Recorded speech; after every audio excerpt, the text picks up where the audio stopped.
The Brewhouse was created to capture and share with you the long history of the Genesee Brewery. But the brewery itself isn't half as interesting as the beer and the people who make it. Visit GeneseeBrewhouse.com.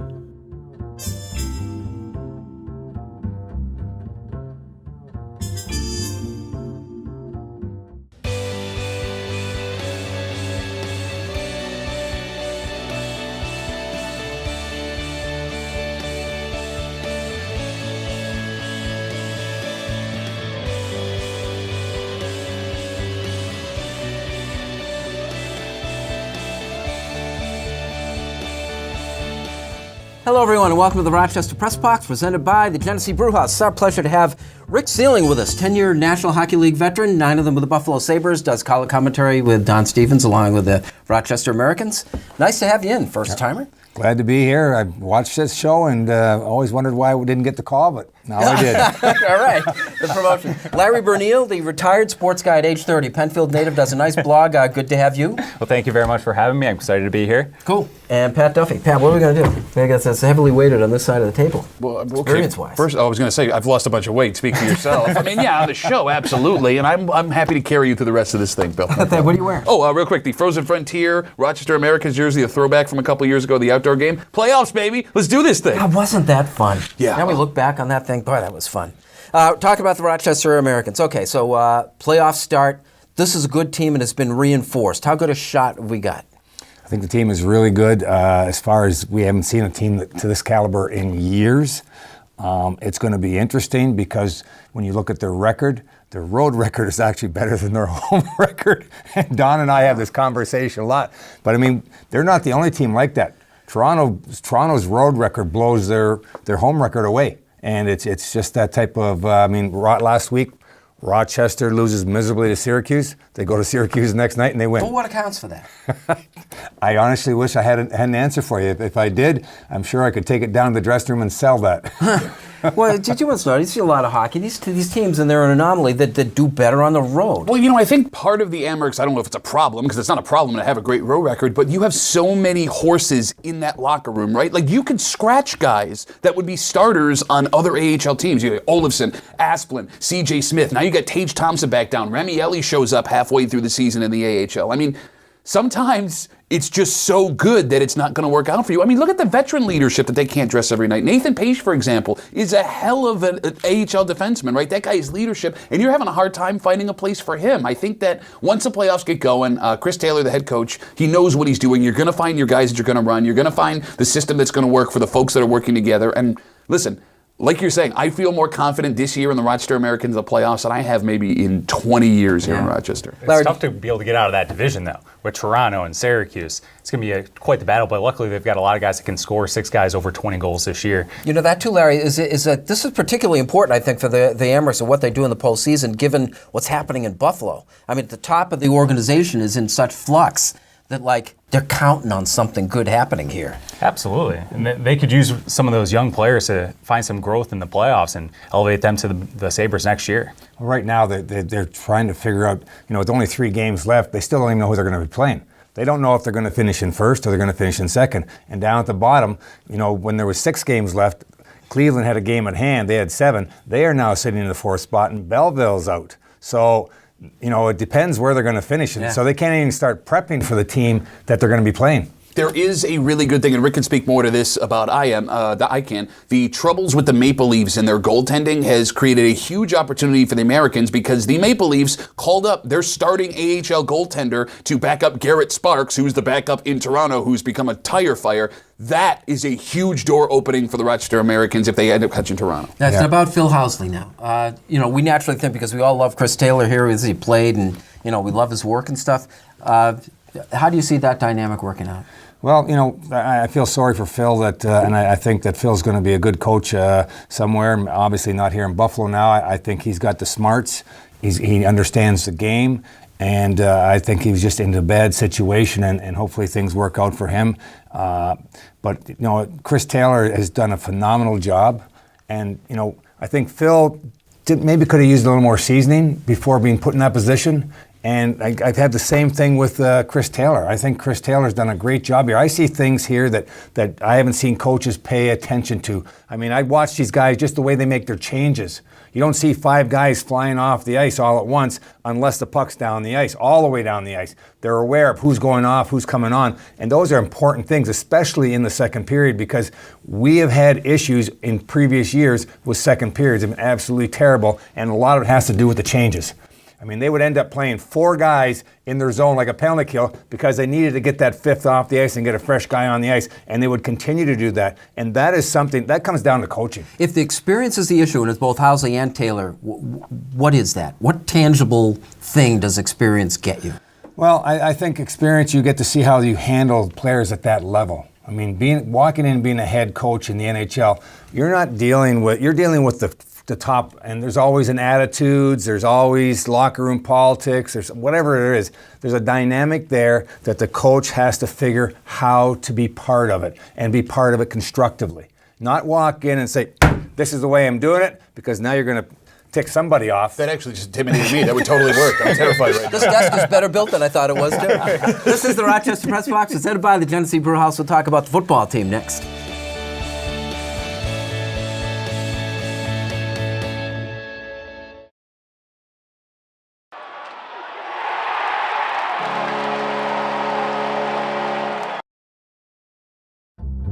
The Press Box is brought to you in part by Bay & Goodman Pizza, a local Rochester favorite. Corner of North Winton and Browncroft, Bay & Goodman Pizza.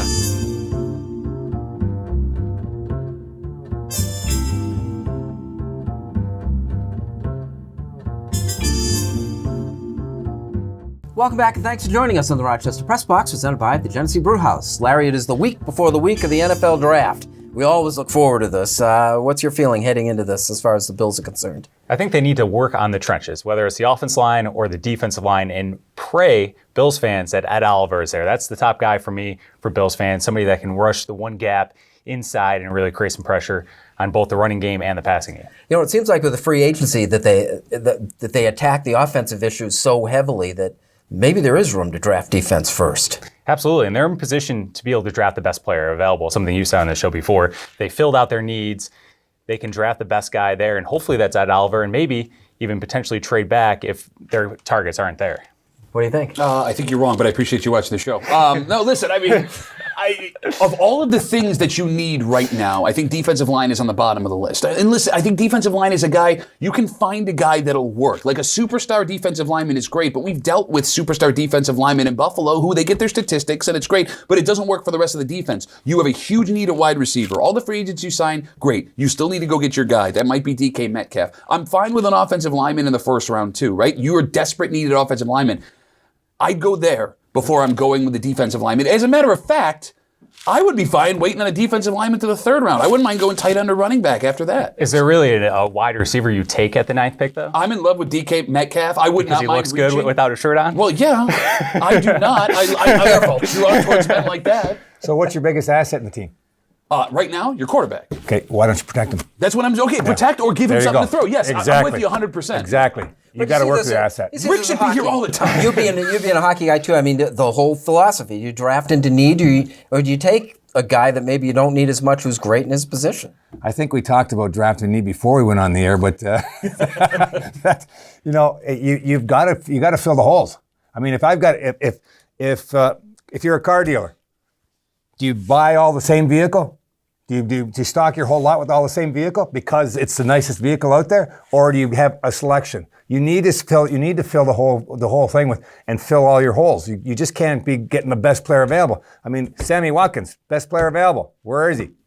What did he do for us? Yeah, traded up in a glut of wide receivers. That thing still comes back to haunt them. Well, but we could talk 10 times about that. I mean, C.J. Spiller, for goodness sake. You got Fred Jackson and Marshawn Lynch, who leaves and ends up becoming the best running back in the NFL, and they take a running back out of Clemson. You got 3 guys in the backfield. I know that taking a defensive lineman wouldn't be like that right now, but if I'm looking at what makes my team better right now so my quarterback can take the next step and I have him on his rookie deal to be successful, I'm going wide receiver, and offensive lineman. The approach that they win in free agency, a lot of offensive linemen, a couple of wide receivers, doesn't change your mind. Well, no, because the offensive linemen and receivers, and maybe you could speak differently than I am here. I mean, I'm fine with competition, but nothing blew me away offensive lineman-wise. I'm fine with the guys that they got wide receiver. I mean, Brown can get down the field. Beasley's your coming across the middle guy, but who's going to go up and get something for you? Well, I'm all on board of drafting an offensive lineman in the first round. I'm not on board of drafting a receiver in the first round. I'd much rather draft a receiver in the third round with a guy like Riley Ridley, somebody like that. There's so many receivers in the NFL right now that are day 2 picks that are succeeding. You don't necessarily need to go up in the top 10 and waste a pick instead of going into the trenches. I don't know, TJ Graham, Roscoe Parrish, James Hardy. I could go on and on and on about these guys. They're there, second, third round. Look, they're just as good as a first rounder. Draft better. We're going to bring in Bob Plyer next week to break this all down for us. I mean, Bob hasn't been the most accurate with his stuff this year, but boy, he backs it with a passion. Yeah, I mean, so we'll bring him in next week and we'll do one more show on this. As a man who passionately says stupid stuff, I can respect that. This is the Rochester Press Box. We are presented by the Genesee Brewhouse. Like it or not is next.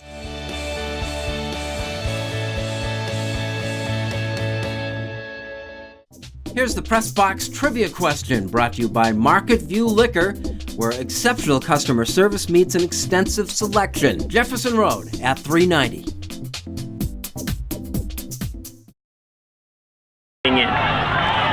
Today is all about belief. Right? It's not enough for me to believe it. It's not enough for Coach Hill or Coach Barstrom to believe it.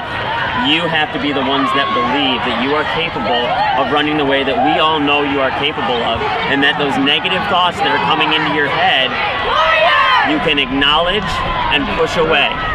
What's your response to them going to be? 5 more meters, 5 more meters, 5 more meters.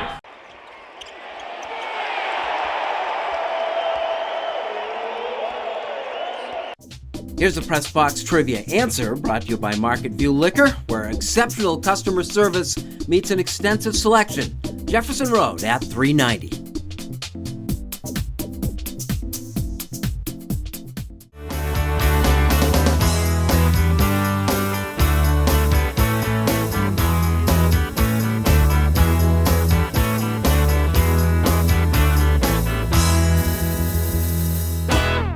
Welcome back. We are the Rochester Press Box, presented by the Genesee Brewhouse. Like it or not, Magic Johnson just ups the lead for Los Angeles Lakers. What happened? Okay, a very smart, handsome man said on the show like a month ago that the Lakers were a tire fire that were unfixable because they didn't take the assets they had to go and acquire Kawhi Leonard before the season started. Now, that cost Magic Johnson his job. And Paul George before that. Yeah, absolutely. And you're right. There's a couple of things down the line that they could have done to correct, and they absolutely didn't do it.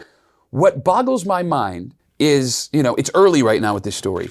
I don't believe that Magic made this decision completely on his own. I feel like there were other circumstances in the back. Not that they were firing him, but they knew maybe some power was going to get taken away. It feels to me like LeBron won, because we're taping this, 18 hours after it happened last night? Yeah. No statement from LeBron James about what happened. You haven't heard a word from him. Then all of a sudden, all of the reporters that are connected to LeBron James are reporting that, he was never in the building and he didn't take his job seriously. Something's fishy. Although I was uncomfortable watching 20 minutes of Magic Johnson laugh, cry. Like if this was a best man speech, they would have taken the microphone away from him like 5 minutes in. It's very weird. I mean, you didn't even tell Jeannie Buss. You didn't tell the owner of the team that you're going to do this. No one knew. It's pretty crazy, and the moves he made kind of reflect the fact that maybe he wasn't necessarily paying attention. I mean, D'Angelo Russell is becoming a breakout star in Brooklyn right now. The Thomas Bryant was traded away from Los Angeles, playing very well for the Washington Wizards right now. I don't know if Magic Johnson really did anything for that franchise besides bring LeBron there. Larry, like it or not, Tim Tebow is coming to Rochester to play some baseball this week. I love that because Tim Tebow is a lot of fun to watch. Sports are meant to be entertainment. Baseball is fun. It's a great time to go to the ballpark. He may go 0 for 4 with 4 strikeouts, but that's okay because you're going to remember when you saw Tim Tebow. Now, you worked Binghamton last year, which is where he played. You got any insight on the guy? He's a good human being in general. Definitely did a lot for the community. But really, just the excitement that he brought to the ballpark every day with fans chanting Tebow. The opening night last year was 40 degrees. It might be like that next week with the Red Wings. I'll still a memory that I'll remember for the rest of my life. The home run that he hit, the way the stadium was rocking like never before I've seen. It was wild. See, I think he's a fraud. Why do you hate fun? Why do you hate fun? He does have the second worst batting average on the Syracuse team right now at 18 bats. You get the last word on this. If you present that resume without a name on top, he never gets a sniff. You don't give a guy that age. Not at all, but the guy hadn't played since high school. But it matters. But he's because he's an insult to every other guy out there, like minor league hockey, every other guy out there who's trying to make a living at this, legitimately.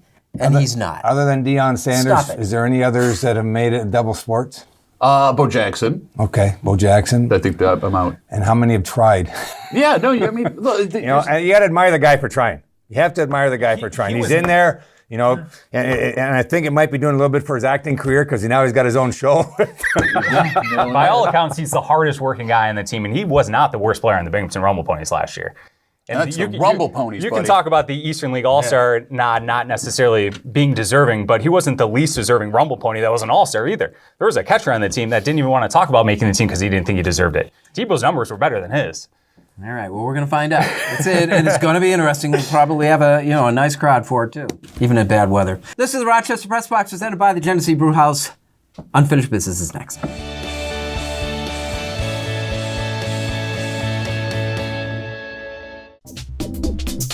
And now here's this week's MVP Experience Stat of the Week, brought to you by Sport Clips, where it's good to be a guy.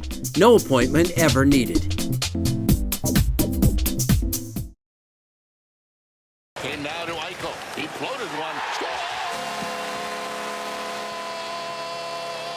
Score! Make a Dunkin' run for a $2 pick-me-up and avoid the afternoon drag. Should have got one for John. Yeah. Sorry, John. It's okay. Get a $2 medium cold brew from 2 to 6 p.m. Try it a new delicious chocolate cherry. America runs on Dunkin'.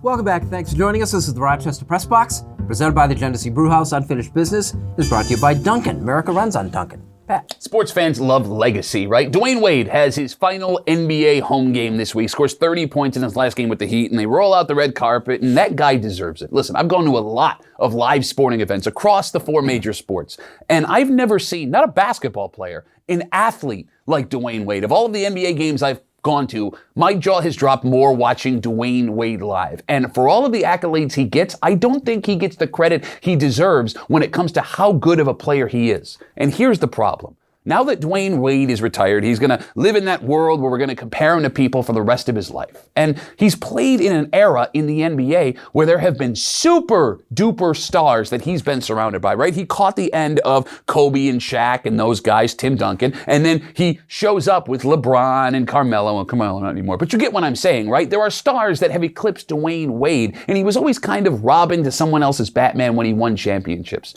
He deserves to be remembered better than what he's going to be. He's not James Worthy. He's not Scottie Pippen, but we're going to remember him like that. Go back and watch Dwayne Wade highlights, just Dwayne Wade on his own, because I think he's more than what people are going to remember. Agreed. I have to ask you, though, as invested as you are in hockey, how do you find the time to be so into hockey, so into basketball with everything else you've got doing? I am a terrible father. No, I don't know. Kids go to sleep at 8. I just start watching It's like sports. we rehearsed that. Rick, what do you got for us?